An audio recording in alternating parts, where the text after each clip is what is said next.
Welcome to our video. Today's topic is how to better track your labor expenses. You see, on smaller projects with short durations and with very simple scopes, most contractors just figure out the crew size they're going to use for that project times X many days. It's a factor of time, and that works well for small projects.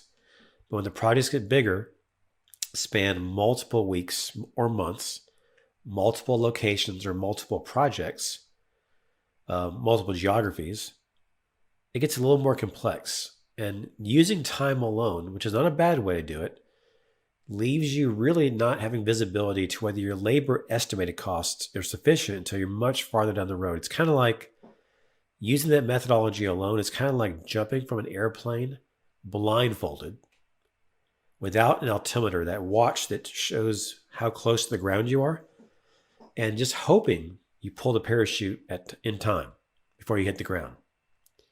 So today we're going to talk about a different way to do it.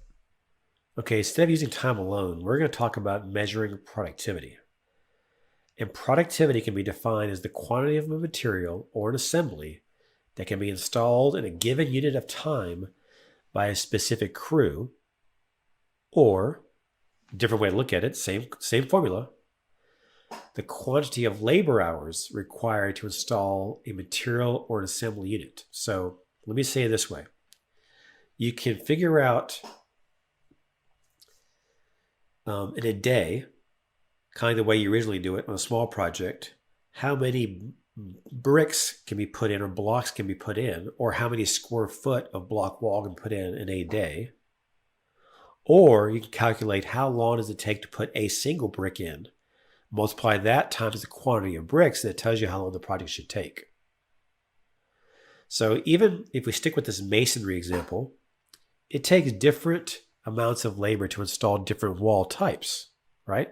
So you have 8-inch walls and 4-inch walls and 6-inch walls, and even within a wall, which have different unit prices, right? Different labor costs if you're doing it just by the assembly of the whole wall. Even within the wall itself, you have different shapes and types of brick or block. So an 8-inch wall may have solid blocks, cut blocks, top blocks, corner blocks, and each of those really have a different labor factor. It takes longer to install some kind of brick or block versus others. So if you use productivity and you know the quantity of materials, you can really accurately calculate the amount of man hours it should take to install the work. So if you calculate the number of man hours per unit or assembly and multiply, like I said earlier, times the square footage of the assembly or the number of blocks or bricks, this tells you the total man hours. So if the contractor, for instance, the general contractor gives you 2 weeks to get the work done, and you use the total man hours required to figure out how many, or the total quantities of materials to figure out how many man hours required, you know what size labor crew you have to put on the job and how many foremen to put on the job. Or the opposite is, if you want the most optimal way to do it, you have the quantity, you know exactly how long it takes to put that quantity of material or assembly in, and you figure out, this is the most efficient way to do it. If I start at this side and I store my materials here and I have this kind of hoisting, the most cost-effective way to do it this way, you tell the GC how long it should take. And this sounds more complex, but really, if you think about it, you kind of do this already. It's like taking a road trip with your family, right? You're going to go drive across country. You calculate what you're really after is how many miles in a given day can I drive, right? And factors that influence that is how many bathroom breaks, where you have to stop if you bring a pet with you to walk the dog, where are you going to stop to eat, how many times you have to refuel. That will tell you how far you can actually drive, and that's where you figure out where your hotel reservation is going to be.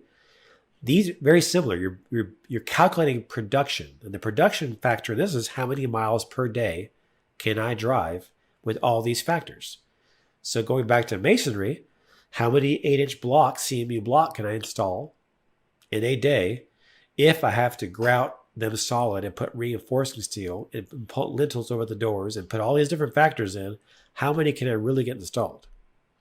That's what you want to know. So here's the real question. Why? Why do it this way? Why not just use time like I've always done, right?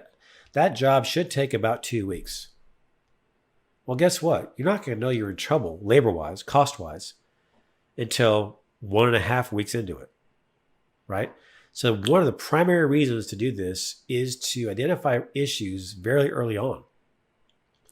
If you know your productivity rate, let's say I'm supposed to install with this size crew 100 blocks per day,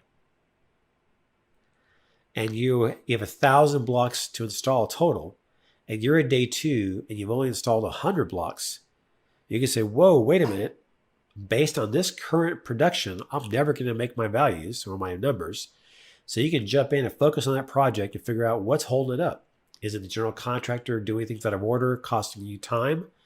Is it materials missing, the wrong materials? Is the foreman not doing things correctly?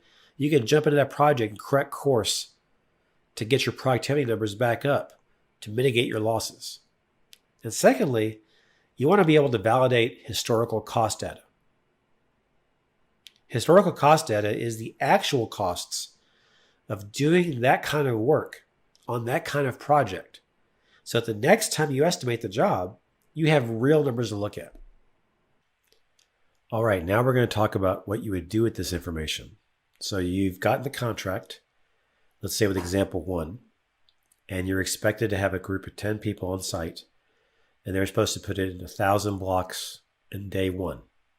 So logically, by day 2, a minimum of 2,000 blocks, on and on.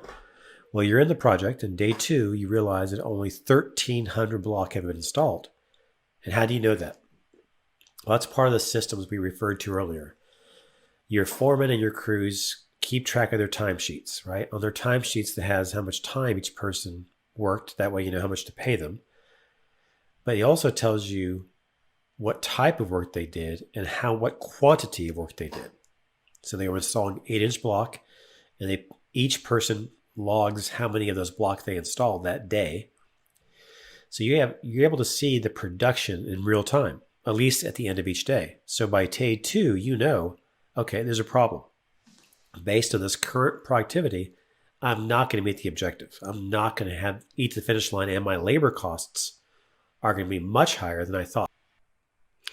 Okay, now that you know how to calculate labor productivity and what it is, you don't have to feel like the guy jumping out of the airplane blindfolded when you don't know when you're going to hit the ground. Now you know when the ground's approaching, you can make adjustments, you can land in the right place, and land comfortably. Thanks a lot.